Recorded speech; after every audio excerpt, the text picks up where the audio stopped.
May 27, 1942. The desert south of Gazala, Libya, Panzers from the 15th Panzer Division spotted British armor at 1,200 meters and moved to engage. Standard tactics. Close to 500 meters, where German guns could penetrate reliably. They never got there. Shells started hitting from ranges where British guns had always been useless. The first Panzer III exploded, then a second, then a third. Veteran crews who had owned this desert for 18 months were screaming on their radios about batteries destroying them from the horizon. They couldn't understand what was killing them. What was killing them was the ugliest tank in the world. My name is Arthur Winslow. I'm 94 years old.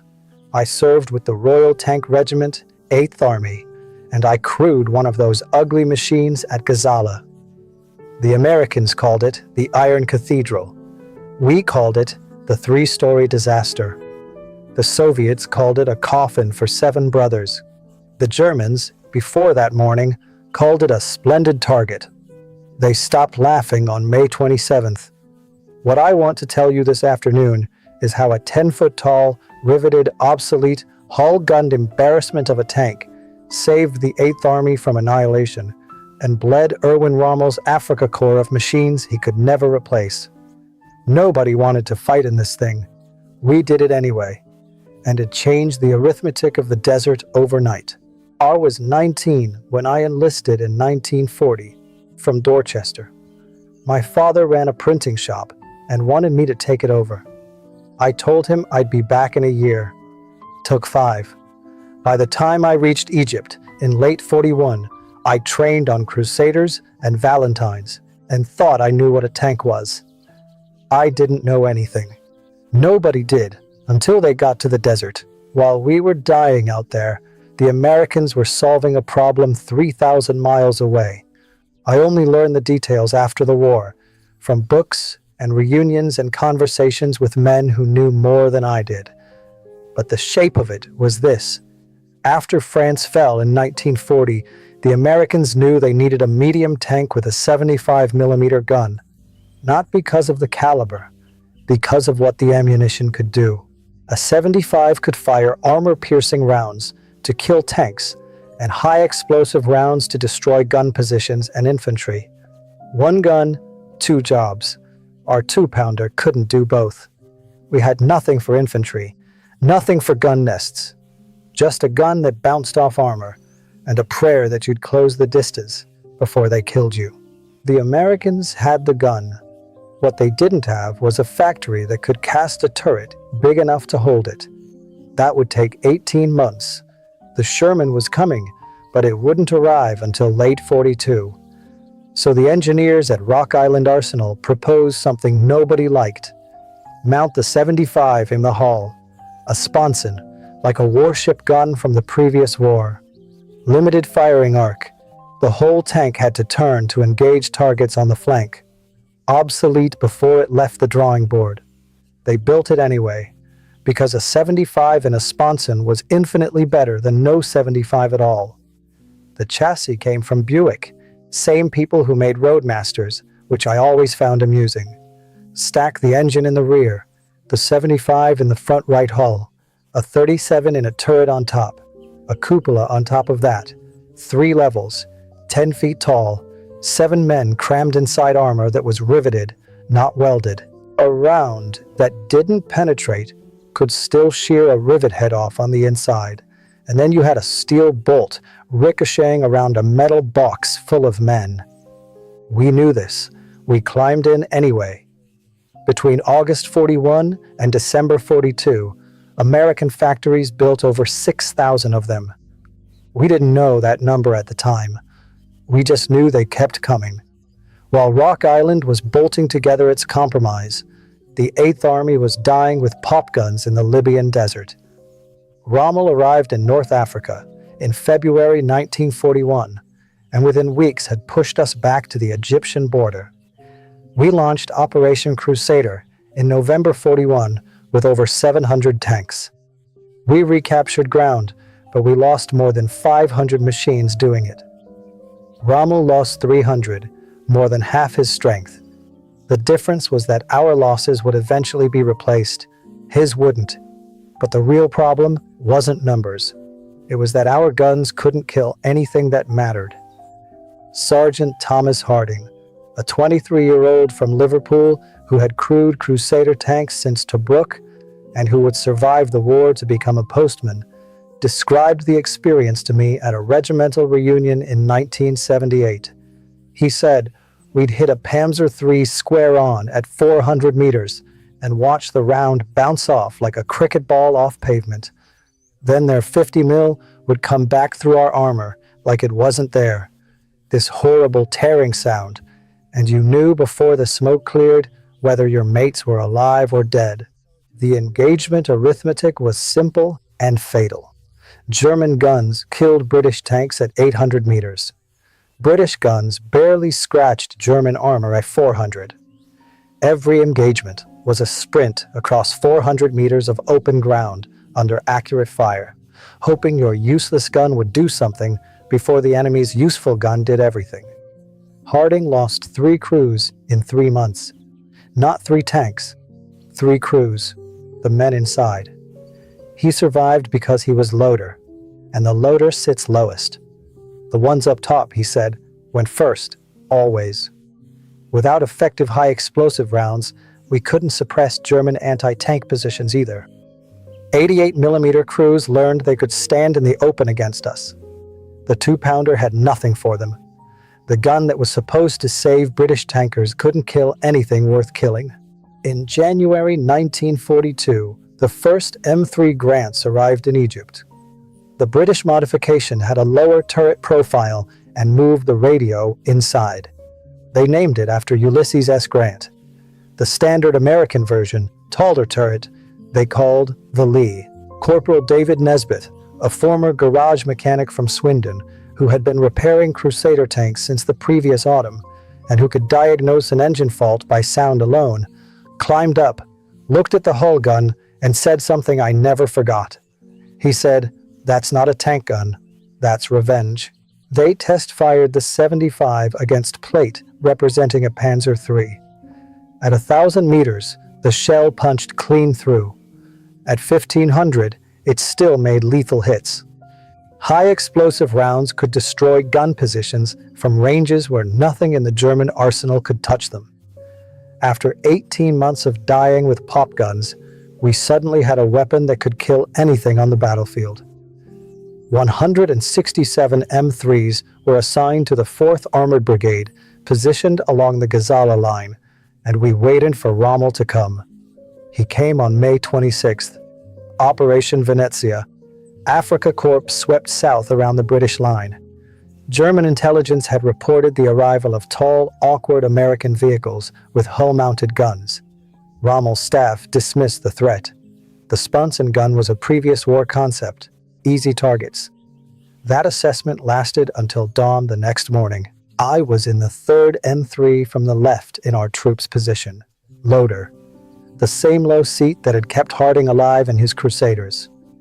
Our gunner was Lance Corporal Eddie Marsh, a 20-year-old from Brighton who had been a cinema projectionist before the war, and whose hands were the steadiest I ever saw on a traverse wheel.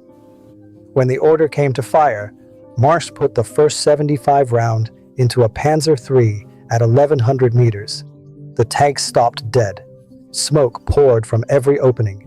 Marsh traversed, found another target, fired, hit, traversed, fired, hit. The Sponson gun that everyone had mocked was doing exactly what it was designed to do, putting 75mm shells into German armor from ranges where nothing could shoot back. The limited traverse arc didn't matter in a defensive position. We weren't maneuvering. We were sitting, aiming, and killing. For the first time in 18 months, British crews could fight back without dying for the privilege. Reports flooded Rommel's headquarters throughout the morning. British engaging from over 1,000 meters. German rounds not penetrating at range. Multiple panzers lost per engagement. The attack on the British center stalled. Rommel understood immediately. He later wrote, "The advent of the new American tank tore great holes in our ranks." Then a sentence that said everything. Until May 1942, German tanks had in general been superior in quality to the corresponding British types. This was now no longer true. 18 months of equipment dominance erased in a single morning by a compromise bolted together in Illinois. Rommel adapted. He had no choice. He pushed 88mm anti-aircraft guns forward with his armor. The same guns originally designed to shoot down bombers at 30,000 feet, now aimed horizontal across the sand. The 88s could kill M3s from 2,000 meters, far beyond the 75's effective range. It was the only counter he had, and it worked. And it worked on us. I need to say that plainly. The M3 saved the 8th Army, but it killed plenty of the men inside it. When an 88 hit a Grant, the riveted armor meant you didn't need a penetration to die. The impact alone could send rivet heads spinning through the interior like shrapnel. I saw a Grant from B Squadron take a hit on the hull side at Gazala. The round didn't go through. Didn't need to. 3 men wounded by rivets. One of them, a boy named Phelps from somewhere in Kent, I never learned where exactly, and that bothers me still, lost his eye to a rivet head. He was 19. Same age I'd been when I enlisted. And the height, 10 feet, is a gift to the enemy. Every ridge, every hull-down position that would have hidden the Crusader left us sticking up like a church steeple. The Germans didn't need to find us. We announced ourselves. You climbed in, and you fought because the alternative was going back to the 2-pounder, and the 2-pounder was a death sentence. The Grant was a risk. The Crusader was a certainty. We chose the risk. But Rommel's 88 solution created its own problem. Every gun aimed at us was a gun not aimed at the sky, which meant less protection from the RAF overhead. Every tactical solution created a new problem for him. That was the arithmetic closing in. He won the Battle of Gazala through tactical brilliance. Tobruk fell in June. Rommel was promoted to Field Marshal, but the cost was catastrophic. Every Panzer destroyed at Gazala was irreplaceable. Every M3 destroyed would be replaced within weeks. We didn't know the production numbers then. We just knew that when we lost a Grant, another one appeared. When the Germans lost a Panzer, the space stayed empty. Rommel had won the battle. He was losing the arithmetic. At El Alamein in July, the British finally stopped him. The M3s weren't enough to win offensive battles. The Sponson guns' limited traverse made maneuvering attacks nearly impossible. But in defensive positions, where German armor had to come to us, the 75 was devastating. The Afrika Korps bled against the M3 line. Each attack cost machines Rommel couldn't replace. There was a morning at Alamein, early July, I think, though the days blurred together by then, when we'd beaten back a push from the 21st Panzer Division, and the dust was settling, and we could see what was left of them out in the sand. Burning machines, 4, maybe 5. Eddie Marsh was still on the gun, hands steady as always. He looked through his sight at the smoke and said very quietly, "They'll run out before we do." No triumph in it, just arithmetic. He was 20 years old, and he'd worked out the shape of the whole war from inside a metal box in the desert. The compromise was doing exactly what it was designed to do. Not winning, holding, buying time until the Shermans arrived. In October 1942, the first M4 Shermans reached Egypt. Proper turret, rotating 75, lower profile, everything the M3 should have been. Montgomery assembled overwhelming force for 2nd El Alamein, over 1,000 tanks. The attack began October 23rd. 12 days later, Rommel was in full retreat. The Afrika Korps would never recover. The M3's war was over. 6 months. That's all it needed to do. Hold the line from Gazala to El Alamein and bleed the Afrika Korps of irreplaceable machines and crews while the proper equipment catched up. 6 months. That's all it was designed to do. Harding survived the desert. He crewed an M3 from Gazala through 1st Alamein, then transferred to Sherman's for the push west. He told me in 1978 that when the Shermans arrived, The crews cheered. Then he went quiet for a moment and said, "But the grant got us there. We'd all be dead or captured without it. The ugly thing kept us alive long enough for the proper kit to show up. That's not nothing. That's everything." Eddie Marsh survived too. He went back to Brighton after the war and managed a cinema until 1981. He never talked about the desert to his family. His daughter told me at a regimental dinner in 1994 that she didn't know her father had been in tanks until she found his service papers after he died. She found a photograph tucked inside. Her father, 20 years old, standing next to an M3 in the desert, squinting into the sun, one hand resting on the barrel of the 75. On the back, in pencil, he had written the date, June 1942. Nothing else. No names, no location. Just the date and the machine. She said she didn't know why he'd kept the photograph of such an ugly machine and nothing else from 3 years of war. I told her it was because the ugly machine was the reason she existed. She was quiet for a while after that. Nesbitt, the mechanic from Swindon, stayed in the motor trade. He ran a repair shop in Bristol until 1985. He kept a spent 75mm shell casing on his desk as a paperweight. When customers asked about it, he told them it was from the gun that saved the 8th Army. Most thought he was exaggerating. He wasn't. I went home to Dorchester. Took over the printing shop after all. My father never asked about the desert, and I never offered. I kept a small photograph on my desk for 50 years.